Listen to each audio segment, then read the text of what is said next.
स्वामी समर्थ. तुमचे सर्वांचे माझ्या यूट्यूब चॅनलमध्ये मनपूर्वक स्वागत आणि तुमच्या सर्वांच्या इच्छा मनोकामना पूर्ण होत हीच स्वामी महाराजांच्या चरणी प्रार्थना करते आणि आजच्या व्हिडिओला सुरुवात करते. तर आजच्या व्हिडिओमध्ये आपण पाहणार आहोत तुळशी मातेला जल अर्पण केल्याने काय पुण्य प्राप्त होते. हिंदू धर्मामध्ये तुळशीच्या झाडाला खूपच पवित्र समजले जाते. या झाडामध्ये साक्षात भगवान विष्णू आणि माता लक्ष्मीचा वास असतो. भगवान विष्णू तुळशी पत्राशिवाय कोणत्याही प्रसादाचा स्वीकारच करत नाहीत.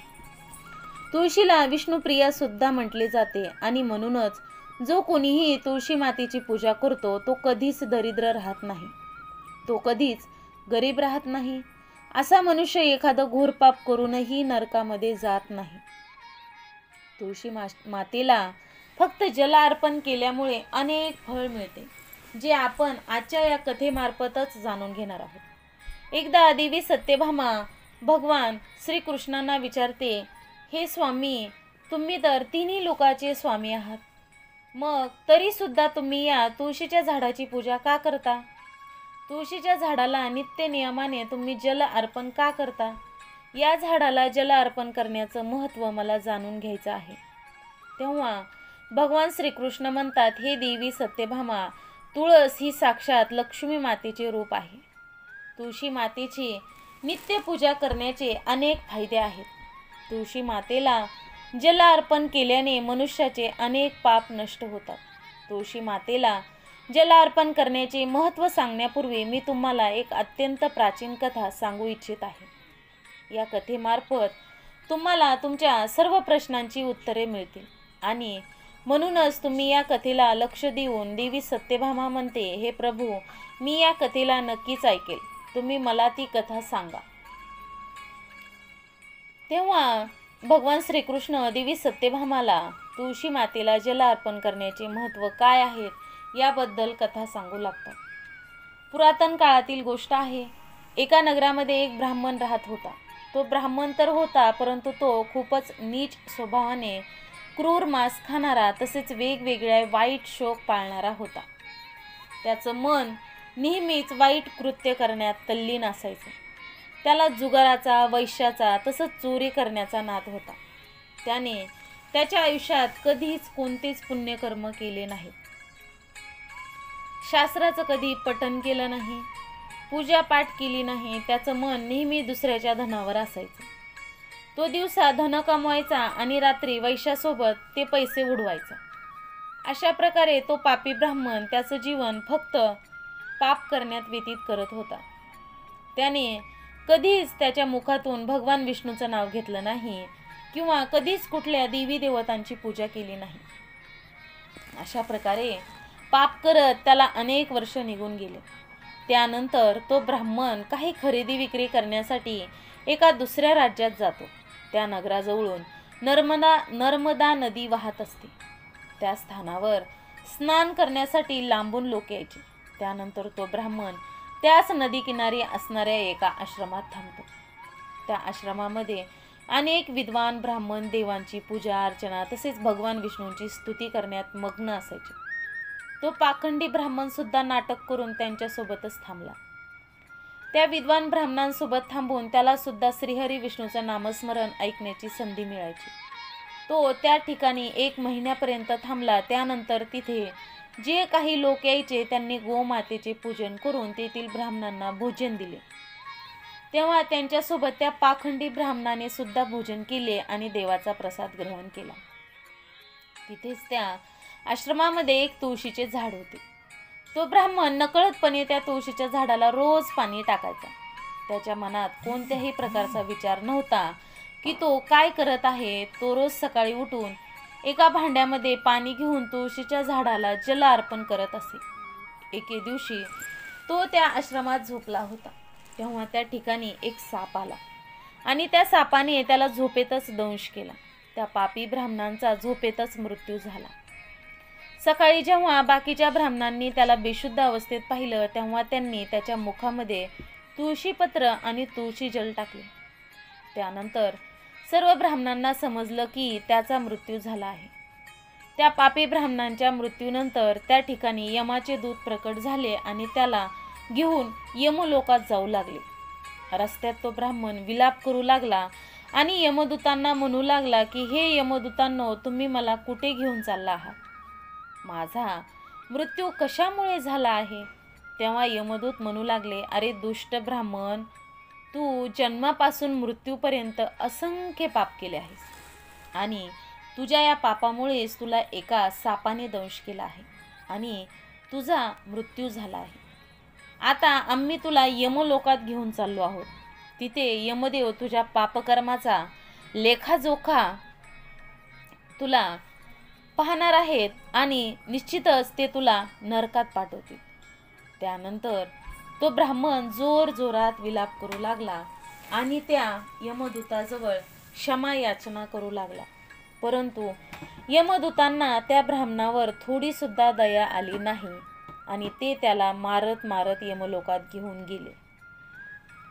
नंतर जेव्हा यमाचे दूत त्या ब्राह्मणाला घेऊन यमराजाच्या समोर पोहोचले, तेव्हा यमराजासोबत बसलेल्या चित्रगुप्ताने त्या ब्राह्मणाच्या जन्मापासून ते मृत्यूपर्यंतचा सर्व लेखाजोखा काढला आणि यमराजाला म्हणाला, हे महाराज, या ब्राह्मणाने तर जन्मापासून मृत्यूपर्यंत पापच पाप केले आहेत.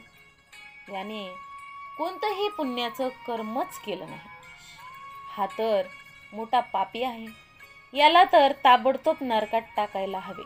तेव्हा यमराज म्हणाले, हे दूत, जीवनभर पाप करणाऱ्या ह्या ब्राह्मणाला घेऊन जा आणि ह्याला कुंभीपाक नावाच्या नरकात टाकून द्या. यमराजाच्या आज्ञेचे पालन करत ते दूत हसत हसत त्या ब्राह्मणाला कुंभीपाक नरकात घेऊन गेले. त्या नरकात भयंकर मोठे तेलाचे मडके भरलेले होते, ज्यामधील तेल उकळत होतं. त्या यमदूतांनी त्या ब्राह्मणाला उकळत्या तेलामध्ये टाकले. परंतु जसं तो ब्राह्मण त्या उकळत्या तेलामध्ये पडला, ते तेल एकदम थंड पडलं. या विचित्र घटनेला पाहून त्यांना खूपच आश्चर्य वाटलं. असं पूर्वी कधीच झालं नव्हतं. त्या यमदूतांनी यापूर्वी अशा कित्येक पापी लोकांना त्या उकळत्या तेलामध्ये टाकलं होतं. त्या तेलामध्ये ते पापी पडल्यानंतर तडफडायचे, परंतु जसा तो ब्राह्मण त्या तेलामध्ये पडला तर तेल अचानक शांत आणि थंड झालं. हा सर्व प्रकार पाहून यमदूत धावतच यमराजाकडे गेले. यमराजानं विचारलं, हे दूत, काय झालं? तुम्ही इतक्या तीव्र गतीने धावत का येत आहात? तेव्हा तो दूत म्हणतो, हे यमराज, तुम्ही ज्या ब्राह्मणाला कुंभीपाक नावाच्या नरकात टाकायला सांगितलं होतं, जसं आम्ही त्याला कुंभीपाक नावाच्या नरकात टाकलं, नरकातील अग्नी विझून गेलं आणि तो उकळणारा तेल सुद्धा शांत झालं. तेव्हा ते यमराज म्हणतात, हे दूत, ही तर खूपच विचित्र घटना आहे. असं तर पूर्वी कधीच झालं नाही. यमराज विचार करतच असतो. इतक्यात तिथे देवर्षी नारद मुनी येतात. नारद मुनींना पाहून यमराज अत्यंत प्रसन्न होतात आणि त्यांना प्रणाम करून त्यांचे स्वागत करतात. त्यानंतर यमराज नारद मुनींना म्हणतात, हे देवाची देवर्षी, तुम्ही योग्य वेळ आला आहात. आम्ही आज एका अत्यंत पापी ब्राह्मणाला कुंभीपाक नावाच्या नरकात टाकले आहे, परंतु जसा तो त्या तेलामध्ये पडला, तो तेल शांत झाला आहे. तेव्हा देवर्षी नारद यमराजाला म्हणतात, हे धर्मराज, तुम्ही ज्या ब्राह्मणाला कुंभीपाक नावाच्या नरकात टाकले आहे, तो त्या नरकात टाकणे योग्य नाही. कारण तो ब्राह्मणाद्वारा नकळत असं कर्म झालं आहे, जे कर्म या नरकाचे नाश करणारे आहे. जो मनुष्य पुण्य करणाऱ्या लोकांसोबत राहतो, त्याला त्याच्या पुण्याचा भाग नक्कीच मिळतो. आणि हा ब्राह्मण तर पूर्ण 1 महिना भगवान विष्णूंच्या भक्तासोबत राहिला आहे. या ब्राह्मणाने आश्रमात राहून नित्य नेमाने तुळशी मातेला जल अर्पण केलं आहे आणि म्हणूनच हा खूप मोठा पुण्यवान बनला आहे. याचे सर्व पाप नष्ट झाले आहेत. हा ब्राह्मण आता विष्णू लोकात जाण्यास पात्र ठरला आहे. या ब्राह्मणाने नकळतपणे इतकं पुण्य कमावलं की पूर्ण आयुष्य सुद्धा एखाद्या मनुष्याला प्राप्त होत नाही. आणि म्हणूनच तुम्ही याला नरकात ठेवू नका. या ब्राह्मणाने जे काही पाप केले आहे त्यासाठी त्याला फक्त इतकाच दंड द्या की ह्याला तुम्ही नरकाचे दर्शन घडवा. देवर्षी नारद मुनीने म्हणणं ऐकून यमराज अत्यंत प्रसन्न होतात आणि त्या ब्राह्मणाला कुंभीपाक नरकातून काढून घेऊन येतात आणि यमराज त्याच्या दूतांना म्हणतात, हे दूत या ब्राह्मण महात्माला घेऊन जा आणि सर्व नरकांचे दर्शन घडवून आणा. आणि त्यानंतर यमाचे दूत त्या ब्राह्मणाला घेऊन जातात आणि संपूर्ण नरकाचे दर्शन त्याला घडवून आणतात. भगवान श्रीकृष्ण म्हणतात, हे देवी सत्यभामा, अशा प्रकारे यमाचे दूत त्या ब्राह्मणाला संपूर्ण नरकाचे दर्शन घडवतात व त्यानंतर त्या ब्राह्मणाला यक्ष लोकांमध्ये घेऊन जातात व त्यानंतर तो ब्राह्मण यक्ष बनतो. श्रीकृष्ण म्हणतात, हे देवी, वनस्पतीमध्ये मला तुळस प्रिय आहे, महिन्यांमध्ये मला कार्तिक मास प्रिय आहे, तिथीमध्ये मला एकादशी प्रिय आहे आणि क्षेत्रांमध्ये मला द्वारका प्रिय आहे. म्हणूनच जो मनुष्य नित्यनियमाने तुळशी मातेची पूजा करतो, तुळशी मातेला जल अर्पण करतो, तो मला सर्वात जास्त प्रिय आहे. त्या मनुष्याची कधीच दुर्गती होत नाही, तो कधीच नरकात जात नाही. ज्या घरामध्ये तुळशीचं झाड नेहमीच हिरवं असतं, अशा घरामध्ये नेहमीच सुख, शांती आणि समृद्धी असते. विष्णूच्या पूजनामध्ये त्यांना चढवल्यावर प्रसादामध्ये तुळशीपत्र अवश्य असायला हवं, कारण तुळशीपत्राशिवाय भगवान विष्णू कोणत्याही प्रकारचा प्रसाद स्वीकारच करत नाही. आणि म्हणूनच प्रत्येक घरामध्ये तुळशीचे झाड असायलाच हवं. जर तुमच्या घरामध्ये तुळस असेल तर सुख, शांती आणि समृद्धीसाठी तुळशी मातेला चुनरी अवश्य अर्पण करायला हवी. नेहमी लक्षात ठेवा की तुळशीचे झाड हे चुनरीशिवाय अपूर्ण असतं. तुळस हे फक्त एक झाड नाही, तर ती साक्षात देवी माता लक्ष्मी आहे. तुळशी विष्णू पत्नी आहे आणि म्हणूनच तुळशी मातेला चुनरी अवश्य द्यायला हवी. यामुळे पती पत्नीमध्ये प्रेम आणि विश्वास वाढतो. घरात राहणाऱ्या स्त्रिया नेहमी सौभाग्यवती राहतात. तुळशीचा विवाह सुद्धा अवश्य करायला हवा. त्यामुळे मनुष्याच्या सर्व दुःखांचा अंत होतो आणि सांसारिक जीवन अधिक सुखमय होतो. तुळशीच्या झाडाजवळ कधीही अपशब्द बोलू नयेत. तुळशीच्या झाडाजवळ चुकूनही चपला किंवा झाडू ठेवू नये. या गोष्टीला पाप समजले गेले आहे. जिथे तुळशीचे झाड आहे त्याच्या आसपास भुंकणे सुद्धा घोर पाप समजले गेले आहे. तुळशीच्या जवळ जलाने भरलेलं पात्र सुद्धा ठेवू नये. तुळशीच्या जवळ जेव्हा आपण एखादा दिवा लावतो तेव्हा तो दिवा विझल्यानंतर तिथून ताबडतोब काढून घ्यावा, कारण तुळशीच्या जवळ विझलेला दिवा ठेवणे देखील अशुभ समजले गेले आहे. ज्या ठिकाणी तुळशीचे झाड आहे ते ठिकाण नेहमी स्वच्छ ठेवायला हवं आणि म्हणूनच नित्य नियमाने तुळशीच्या झाडाच्या सभोवताली स्वच्छता ठेवायला हवी. तुळशीच्या झाडाच्या शेजारी शिवलिंग आणि गणपतीची प्रतिमा ठेवू नये. त्याचबरोबर तुळशीच्या कुंडीमध्ये दुसऱ्या कोणत्याही प्रकारचे झाड लावणं अशुभ समजले गेले आहे. तुळशीच्या झाडाच्या जवळ कपडे सुद्धा वाळवू नये. त्याचबरोबर तुळशीचे पान कधीही नखाने तोडू नये. यामुळे तुळशी मातेचा अपमान होतो. जर तुळशीचं पान सुकत असतील आणि ती खाली पडत असतील तर त्यांना कचऱ्यामध्ये टाकू नये. त्या पानांना तुम्ही तुळशीच्या मातीमध्ये दाबून ठेवा. रविवारच्या दिवशी तुळशीची पानं तोडू नये आणि रविवारी तुळशी मातेला जलसुद्धा अर्पण करू नये. बाकी अन्य दिवशी तुळशी मातेला न चुकता जल अर्पण करावे आणि संध्याकाळच्या वेळेला एक दिवा तुळशीजवळ अवश्य लावावा. नेहमी असं पाहण्यात आले आहे की स्त्रिया आंघोळ केल्यानंतर त्यांची केस मोकळी ठेवूनच तुळशी मातेला जल अर्पण करतात. असं करणं चूक आहे. स्त्रियांनी नेहमी त्यांची केस बांधून कपाळावर सिंदूर लावल्यानंतरच तुळशी मातेला जल अर्पण करावे. असे केल्यामुळे तुळशी मातेचा आशीर्वाद प्राप्त होतो.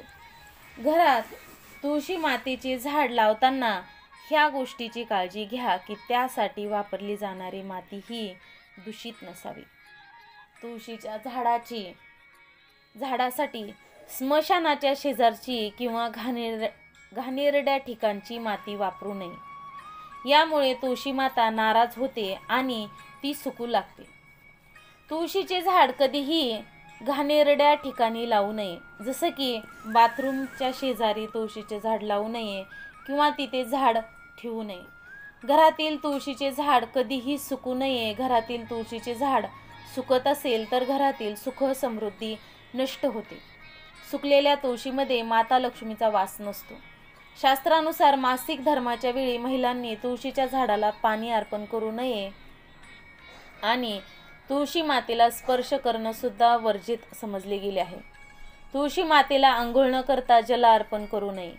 त्याचबरोबर पायामध्ये चप्पल घालून तुळशीला जल अर्पण करू नये. जल अर्पण करताना ह्या गोष्टीची काळजी घ्या की तो जल तुमच्या पायावर पडू नये. असं झाल्यामुळे तुळशी मातेचा अपमान होत असतो. भगवान श्रीकृष्ण म्हणतात, नित्य तुळशी मातेच्या दर्शनाने मनुष्याला स्वर्गाची प्राप्त होत असते आणि तुळशी पत्राच्या सेवनाने त्यांचे सर्व पाप नष्ट होतात. तुळशीचे झाड नेहमीच घराच्या समोर लावायला हवे. तुळशीच्या झाडाला पूर्व किंवा उत्तर दिशेला लावणं सर्वाधिक शुभ समजले गेले आहे. शास्त्रानुसार ज्या झाडापासून हिरव्या कळ्यांची उत्पत्ती होत नाही, ज्या झाडाला काटे असतात, अशी झाड तुळशीजवळ ठेवणे अशुभ समजले गेले आहे. शास्त्रामध्ये केळ्याच्या झाडाचं विशेष महत्त्व सांगण्यात आलं आहे. जर तुम्ही तुळशीच्या झाडाजवळ केळ्याचे झाड लावलं असेल तर त्यामुळे तुम्हाला कित्येक पटीने अधिक लाभ मिळत असतात. केळ्याच्या झाडामध्ये भगवान विष्णूचा वास असतो. अशामुळे या झाडाला तुळशी मातेच्या शेजारी लावल्यामुळे घरात सुख समृद्धी येत असते.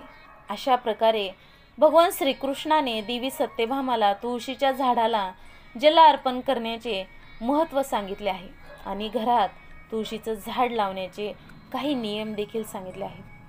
तुम्हाला जर ह्या व्हिडिओमध्ये सांगितलेली माहिती आवडली असेल तर तुम्ही चॅनलला नक्कीच सबस्क्राईब करा, व्हिडिओला लाईक करा, शेअर करा आणि कमेंटमध्ये श्री स्वामी समर्थ लिहायला विसरू नका. अशा प्रकारे आजची झालेली सेवा स्वामी महाराजांच्या चरणी अर्पण करते आणि आजचा हा व्हिडिओ इथंच थांबवते. श्री स्वामी समर्थ. जय जय स्वामी समर्थ. धन्यवाद.